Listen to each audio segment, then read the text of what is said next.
আসসালামু আলাইকুম।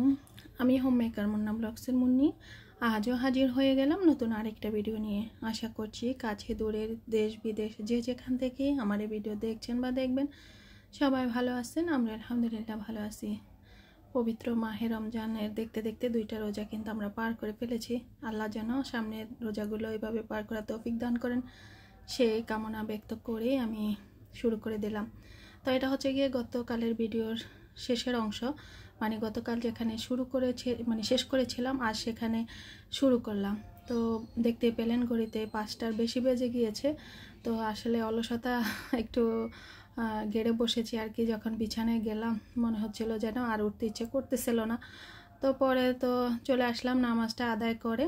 তো হাঁসের মাংসটা কিন্তু আমি আগেই কষিয়ে রেখে দিয়েছিলাম, শাকটাও ভাপিয়ে রেখে দিয়েছিলাম। তো এখন ভাজাভুজির কাজগুলো করে নেব, যেহেতু পেঁয়াজু বানাবো, আলু চপ বানাবো, তারপরে কুমড়ানি বানাবো। তো এগুলো সবই কিন্তু এক এক করে ভেজে নেব। তো তার জন্য এই যে কড়াই বসিয়ে দিলাম আর দিয়ে দিচ্ছি কিন্তু তেল। তো আগেরও একটু তেল ছিল যার জন্য আমি কড়াইতে অল্প একটু তেল দিয়েছি। তো ভাজা পোড়াটা অবশ্য আমাদের সব সময় খাওয়া হয়, এখন রমজান উপলক্ষে তো আর একটু না খেলে নাই হয়। আমরা বাঙালি আনা একদম 16 আনাই কিন্তু আমাদের মধ্যে আছে। আর আমার মেয়ে তো আজকে বলেই ফেলেছে যে আমি আজকে ইফতারের আগে দিয়ে বলেছিলাম যে 2 দিন আমরা বুট পেঁয়াজু খাবো, তারপরের দিন কিন্তু আমরা অন্য ইফতার করব, অন্যটা করে নেব। তো আমার মেয়ে বারবার বলতেছিল বুট পেঁয়াজু ছাড়া, পেঁয়াজু আলু চপ ছাড়া কি ইফতার জমে? তো রোজার দিনে নাকি এই 2টা ছাড়া একদম চলেই না। তো তার জন্য আসলে প্রতিদিনই মনে হয় বানাতে হবে, যেহেতু বাচ্চারা রোজা রাখে আর ওদের জন্যই আর ভালো মন্দ বা ওরা যেটা পছন্দ করে আমি চেষ্টা করি সেটাই আসলে করে নেওয়ার জন্য। তো এখানে আমি আগে পেঁয়াজগুলো ভেজে নিচ্ছি। তো আমার মেয়ে কিন্তু একটু ছোট ছোট করে পেঁয়াজগুলো বানালে কিন্তু খুব পছন্দ করে, যার জন্য একটু ছোট ছোট করে বানিয়েছি। তো এটা তো প্রথম রোজার ইফতারের জন্য এটা করেছি। তো আজ ছিল দ্বিতীয় রোজার ইফতার। তো দ্বিতীয় রোজার ইফতারে কিন্তু আবার একটু চ্যাপটা চ্যাপটা করে বড় বড় করে বানিয়েছি। তো আসলে ওই যে বললাম ছেলে মেয়ে সবারই কিন্তু পছন্দ অপছন্দগুলো বা কে কীভাবে পছন্দ করে সেভাবে করতে আসলে চেষ্টা করি। আর এখন সবার পছন্দের মধ্যেই কিন্তু আমার পছন্দগুলোকে আসলে খুঁজে পাই। তো আমার এখন আলাদা কোনো পছন্দ নেই, অপছন্দ নেই। ওদের যা পছন্দ আমারও ঠিক তাই পছন্দ। তো দিয়ে দিলাম। পেঁয়াজগুলো ভাজা হয়ে গেলে আমি ওই পাত্রটা ধুয়ে ওটার মধ্যে কিন্তু একটা ডিম ফেটিয়ে নেব। ডিমটা কিন্তু আমি দুপুরবেলায় কিন্তু বের করে রেখে দিয়েছিলাম ফ্রিজ থেকে। তো রুম টেম্পারেচারে তো অবশ্যই চলে আসছে, আরও রেখেছি রান্না করে। তো আমি একটু লবণ দিয়ে হাত দিয়ে যে বিট করে নিচ্ছি। আর এর মধ্যে কিন্তু কারেন্ট চলে গিয়েছে, তো অন্ধকার। তো মেয়ে আবার একটা লাইট এনে দিল, তো সেটার আলোতে আসলে বানিয়ে নিচ্ছি আর কি। আর কারেন্ট থাকুক আর না থাকুক কাজটা তো আমাকে করতেই হবে। আর এখন তো একটু একটু গরম পড়তেছে, লোডশেডিং অবশ্যই বেশি হবে, কি আর করা। আমাদের কথা মতো তো আর সব হবে না, তাদের ইচ্ছা অনিচ্ছার উপরেই আসলে সব কিছু। যারা এর দায়িত্বে আছে তাদের ইচ্ছা মতোই সব কিছু করবে, এটা এখন আমাদের স্বাভাবিকভাবে মেনে নিলে হয়ে যাবে। তবে আসা হয়ে গিয়েছে, কি আর করা। আর না করলেও কিন্তু নাই, তাহলে আমাদের নিজেদেরকে আসলে পস্তাতে হবে। তো পরিস্থিতি যখন যেভাবে আসে সেটা মোকাবেলা করাই হচ্ছে মানুষের ধর্ম বা কর্ম। তো তার জন্য আসলে সেটাই করে নিচ্ছি। তো ডিমের মধ্যে ডুবিয়ে কিন্তু আমি চপগুলো ভেজে নিচ্ছি। আর এই চপটা আমাদের বাসা মুড়ির সাথে খুব ভালো যায়। ওরা অন্য ধরনের এই যে ভিতরে ডিম দেওয়া বা কিমা দেওয়া এসব দিয়ে আসলে তত একটা পছন্দ করে না। আলু ভর্তাটাকে কেবল সফের শেপ দিয়ে তারপর হচ্ছে গিয়ে একটু ডিমের মধ্যে ডুবিয়ে এটা দিয়ে কিন্তু ওদের মুড়ি মাখাটা নাকি খেতে ভালো লাগে, আর ওরা এটাই পছন্দ করে। তো যেদিন আমরা খালি ইফতার খাবো ইনশাল্লাহ সেদিন দেখতে পাবেন যে বেসনের মধ্যে ডুবিয়ে কিন্তু সেটা করে নেব। তো সবগুলো আমি এক এক করে ভেজে নিচ্ছি। তো 12টা সব হয়েছে, তো 3বারে দিয়েছি 4টা 4টা করে। তো আর লাস্টে কিন্তু আবার একটু ডিম থেকে গিয়েছিল, সেটা দিয়ে আবার সেটা ভেজে নিয়েছি আলাদাভাবে। আর এই ডিম ভাজিটা আমার বাচ্চারা যখন এই ইফতার খাওয়া শিখেছে আর কি, যখন আমার সাথে একটু একটু 2-1 মুঠো খেত তখন থেকেই এই ডিমটা ছোট্ট একটা ডিম হতো, ভাজলে লাস্টের ডিমটুকু থেকে গেলে সেটা আমরা সবাই মিলে ভাগ করে খেতাম। আজও কিন্তু সেটাই করি। যেমন আজকেও যখন এই ডিম ছিল আমরা কিন্তু 4 জন ভাগ করে খেয়েছি। তো তো এটা ওরা ছোটোবেলা থেকেই করে। আর একদম ছোট্ট যদি হয়, অল্প একটু যদি হয়, এটা ঘরে যতজন সদস্য থাকবে ইফতারির সময় সবাইকে ওরা একটু একটু করে ভেঙে দেয়। আমি কখনো নিষেধ করি না বা বলি না যে কাউকে দিতে হবে না, খেয়ে নাও। আসলে ভাগ করে খাওয়াটাই ভালো, আর এই অভ্যাসটা সবার মধ্যেই থাকা উচিত। অল্প হোক তাতে কি, আমরা সবাই মিলে ভাগ করে খাবো, আর সেটার টেস্ট কিন্তু বহু অংশে বেড়ে যায়। আর বাচ্চারা ছোটোবেলা থেকে যদি ভাগাভাগি জিনিসটি বা মানে ভাগ করে খাওয়ার বা এই জিনিসটা আমাদের আছে সবাই মিলে খাবো, এটার অভ্যাসটা যদি থাকে তাহলে তাদের বড় হলে আর কোনো সমস্যা হয় না, তাদের মধ্যে হিংসা আসে না। তো যাই হোক, ওরা কিন্তু এটা করে, আমার বাচ্চারা করতেছে, আমি চাচ্ছি বা শেয়ার করলাম এই জন্যে যে সবার মধ্যেই এই আচরণটা থাকুক তার জন্য। আর এই যে এখানে এক বক্স খেজুর এনেছে, এখানে 3 কিলো খেজুর আছে, এটাকে সুক্কারি সম্ভবত বলে। তো এই খেজুরটা আমার কাছে, আমাদের যে দেশীয় খেজুর গাছ আছে না আমাদের দেশে, যেটাতে রস হয় আর কি, ওই খেজুরটা পানির মধ্যে ভিজিয়ে রাখলে পাকলে আমরা যেভাবে খেতাম আর কি, তো ওটার টেস্ট লাগে আমার কাছে। তো তার জন্য আসলে খেজুরটাই মানে যখন সৌদি আরব থেকে আনতো তখনও এটাই আনতো বেশি। তারপর হচ্ছে গিয়ে এখন আবার এই যে ইফতারির জন্য বা আমাদের রোজার জন্য কিনলো, সেটাই কিনেছে। এখানে 3 কিলো খেজুর নাকি 2300 টাকা নিয়েছে। আর আমার ছেলের রুয়াবজা শরবতটা খুব পছন্দ, যার জন্য বলেছিলাম একটা রুয়াবজা আনার জন্য, তো সেটাও এনেছে। এখানে 300 ml এর দাম 300 টাকা, চিন্তা করেন। তো আমরা কিন্তু আসলে ট্যাংয়ের শরবতটাই খাই, আর 2টা ট্যাং নিয়ে আসছে বাসায় ম্যাঙ্গোর।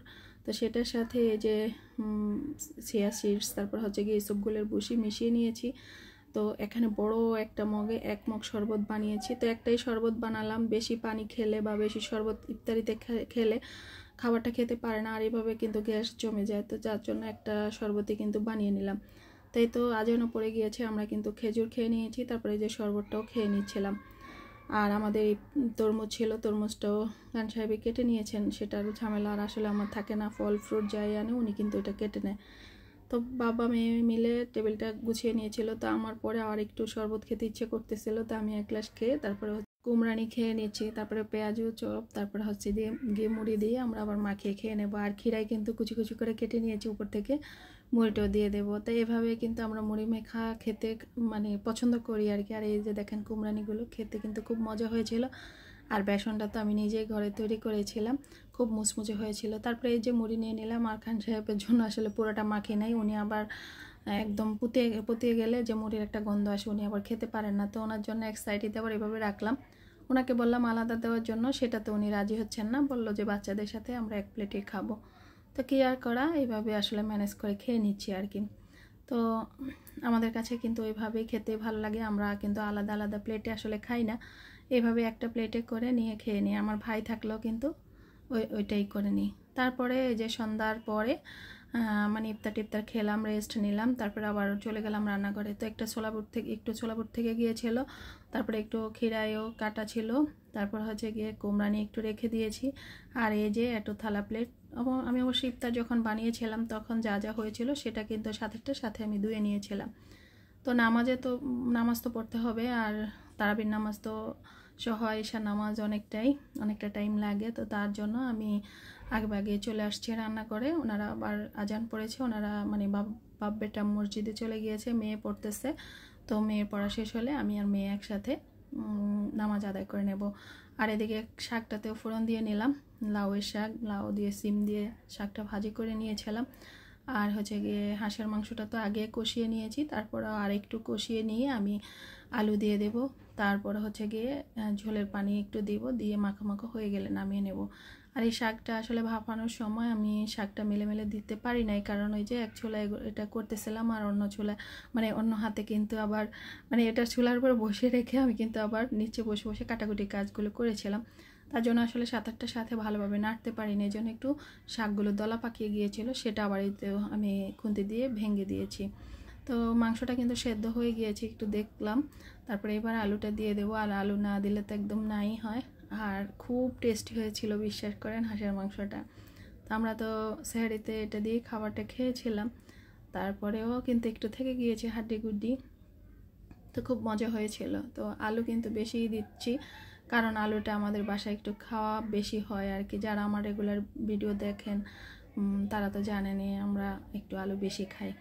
তো তো কেয়ার করা খান সাহেবের যে সুগার আছে উনিও কিন্তু আলু বেশি খান। তো একটা ব্যাপার নিয়ে আলহামদুলিল্লাহ বলতেই হবে, ওনার কিন্তু সুগার বা ইউরিক প্রেশার সব কিছু মাশাআল্লাহ কন্ট্রোলের মধ্যেই আছে। রোজার আগের দিন কিন্তু সব কিছু টেস্ট করে এনেছে, কারণ এটাও আমাদের জন্য রোজার প্রস্তুতি। তারা রোজা আসার আগে আমরা সব সময় ডাক্তারের কাজগুলো আসলে সেরে নিই। শারীরিকভাবে সুস্থ থাকলে কিন্তু আমরা রোজাগুলো সুন্দরভাবে কাটাতে পারবো। তো তার জন্য আসলে সব সময় এমনটাই করে নেই আর কি।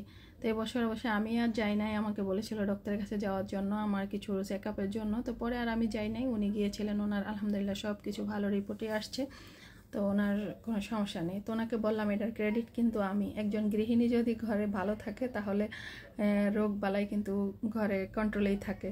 তো আমি যেহেতু সব কিছু দেখভাল করি, বা আমি দেখেন আপনাকে যন্ত্রণা দেই না, যার জন্য আপনার এই সব কিছুই কন্ট্রোলে আছে, তা আমাকেই কিন্তু বাহবাটা দেওয়া উচিত। তো হাসে, কিছু বলে নাই, হাসে কেবল। তো এই তো ভাতটা বসিয়ে দেবো, তারপর হাঁসের মাংসটাও রান্না হয়ে গিয়েছে। এখানে খাবার পানি ফুটিয়ে নিচ্ছি, শাক তো ভেজে নিলাম। তারপরে এসব টেবিলে গুছিয়ে রেখে আমি নামাজে চলে যাব। আর এই যে দেখতেই পাচ্ছেন 8:30 বেজে গিয়েছে। আমি কিন্তু আধা ঘন্টা বাকি কমপ্লিট মানে কাজগুলো কমপ্লিট করে নিয়েছিলাম আধা ঘন্টা। তারপরে মেয়ে কিন্তু নামাজে অলরেডি দাঁড়িয়ে গিয়েছে, এবার আমি অজু করে চলে আসছি, আমি এবার নামাজে দাঁড়াবো। তো আজকের ভিডিওটা আমার এখানেই শেষ করছি। তো এইভাবেই আসলে পুরা রোজার মানে প্রথম রোজার দিন সকাল থেকে একদম রাত পর্যন্ত আমাদের এভাবেই কেটেছিল, মানে এশার নামাজ পর্যন্ত। তা আজ এ পর্যন্ত, সবাই ভালো থাকবেন। আল্লাহ হাফেজ, আসসালামু আলাইকুম।